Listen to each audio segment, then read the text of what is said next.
هیئت رهبری مقام وزارت امور داخله به پاس خون شهدای قربانیان انفجار روز سه‌شنبه به ناحیه 13 رفته و با خانواده‌های محترم شهدا دیدار و غم شریکی نمودند.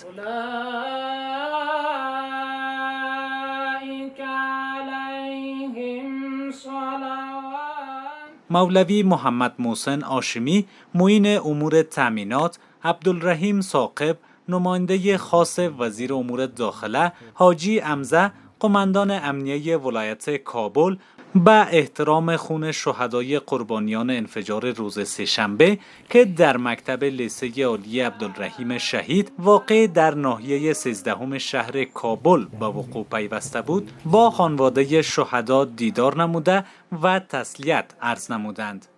مراتب تسلیت رهبری مقام وزارت داخله على الخصوص محترم الحاج خلیفه صاحب سراج الدین حقانی حفظه الله با شما تقدیم می‌داریم. مسئولیت ما و شمایی است که در برابر این جنایتکارای خونخوار و وحشی دست به دست هم داده و در مقابلشان مقاومت کنیم.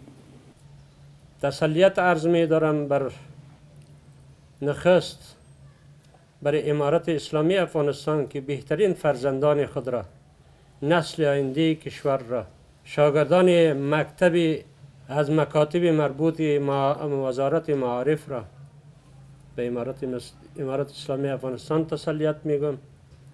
ثانیاً به خانواده های محترمشان که تا هنوز داغ غم اون فرزندانشان و اشک جاریشان خاموش نشده است.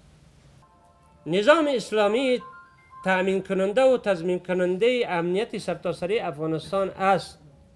امیست که فعلا ما در برای شما قرار داریم و ایرا برای شما وعده میتیم که مکاتب شما، شوراهای شما، اهالی شما، مردم شما از طرف امارت اسلامی افغانستان انشالله مسئولین متوجه هستند، نمیگذارن که امنیت شما در هم بر هم زده شود. در این دیدار اعضای رهبری شورای مردمی ناحیه 13 مدیر مکتب عبدالرحیم شهید و خانواده شهدا نیز حضور داشتند و حضور رهبری مقام وزارت امور داخله را خیر مقدم گفته و از ایشان سپاسگزاری نمودند.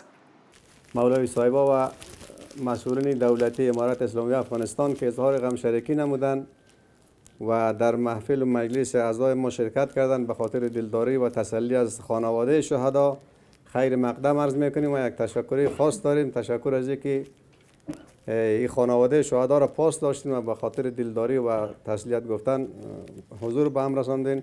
بسیار خوش آمدین. تشکر از آمدنتان. هیئت رهبری مقام وزارت امور داخله ضمن غم شریکی برای خانواده شهدا مبلغ 2 میلیون افغانی مساعدت نمودند.